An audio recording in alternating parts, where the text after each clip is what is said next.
Hi, welcome to Bar Cart Bookshelf, a video series about books and the drinks they inspire. My name is Elias, and today we're doing something a little bit different. As regular viewers of Bar Cart Bookshelf may know, my debut beverage book, Cocktails and Consoles, is coming out this fall.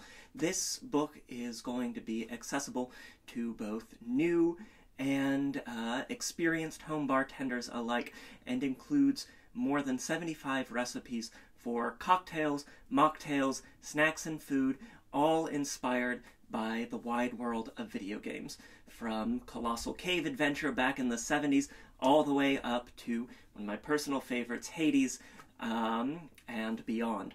So, with my debut cocktail book coming out this year, I thought it would be good to, upon occasion, take a step back from our usual programming where we read and review recent works of speculative fiction, science fiction, fantasy, horror, and make unique and original cocktails inspired by those titles, and instead look at some of my favorite cocktail books. The books that taught me how to be a bartender, that inspire me in my work, and the ones that I think are really useful to have on your home bar yourself.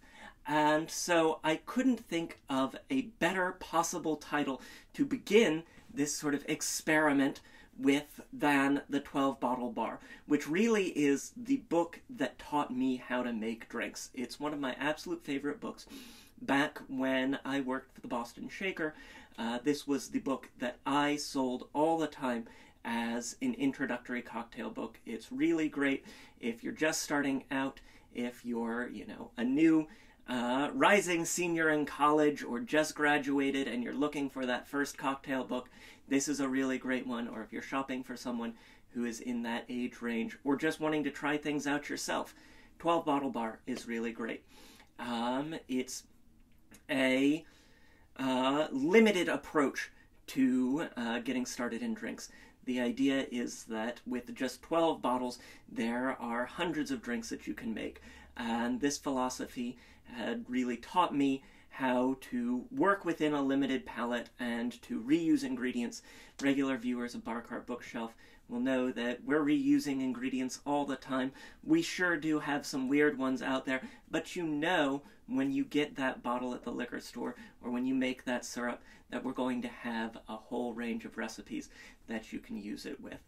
The 12-Bottle Bar takes that similar principle and gives a number of base spirits, so classic things like brandy and rum and dry gin, and then some odd ones like Genever, a sort of sleeper cut for your, or deep cut for your home bar, is this malt-based Dutch gin that's a little somewhere between a whiskey and a gin.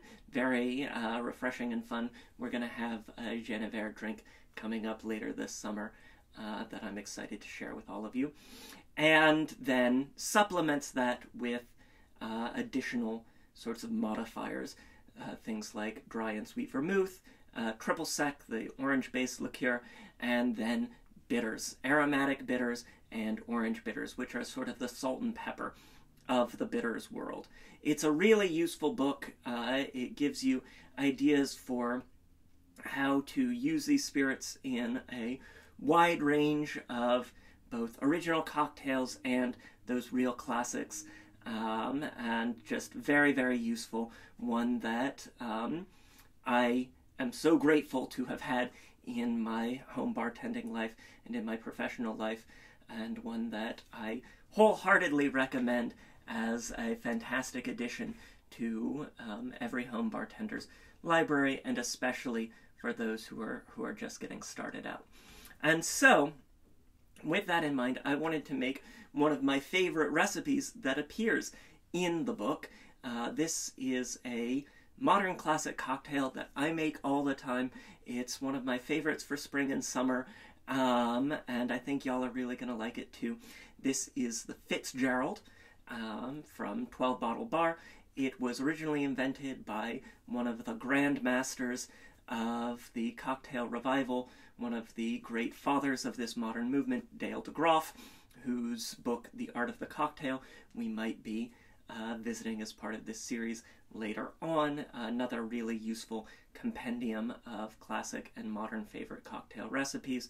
But it is here where I first encountered it in the 12-bottle bar. It's a gin sour, a very refreshing gin sour, essentially what's known as a daisy or a gin sour. And we're going to start with 1.5 ounces of gin. You can use your favorite gin, whatever you like in here. I'm using this organic prairie gin, which is one of my house cocktail gins. If I'm having parties over and, you know, we've got a dozen people who need martinis, this is a really great gin option. Or if you're making a whole pitcher of gin and tonic to hang out on the porch and patio for the spring and summer, those handles, those big bottles, are really going to work really well for you. So we're going to get 1.5 ounces of our gin in there, and then equal parts sour and sweet. So we'll get 3/4 ounce of fresh lemon juice. Very refreshing, zippy, zingy, springy, good to go. And 3/4 ounce of simple syrup. Just very easy breezy. Equal parts sugar and water. Just add them to the bottle and shake them up. If you're in a hurry, you can put them in a measuring cup and zap that in the waves for a little bit, or boil it on the stove, but then of course you have to wait for your simple syrup to cool back down again.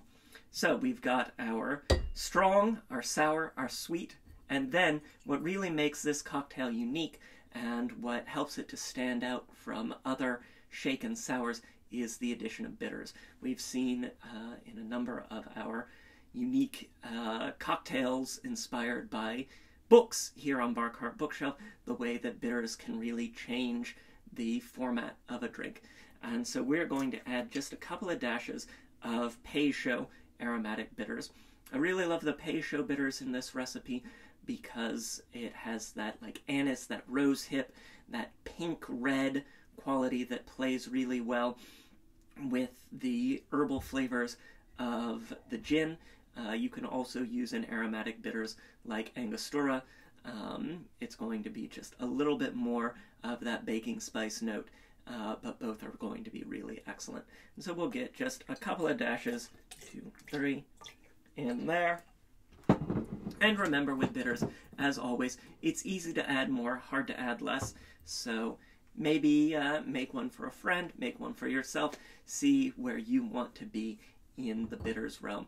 And if you want it a little bit more once you've made your cocktail, you can always add another little dash to your glass. So we've got all of our ingredients in our shaker. We'll add our ice now. We always add our ice last because that's what cooks the cocktail. It's really the chef's flame of the cocktail world. We'll cap that and we'll shake it up, wake it up.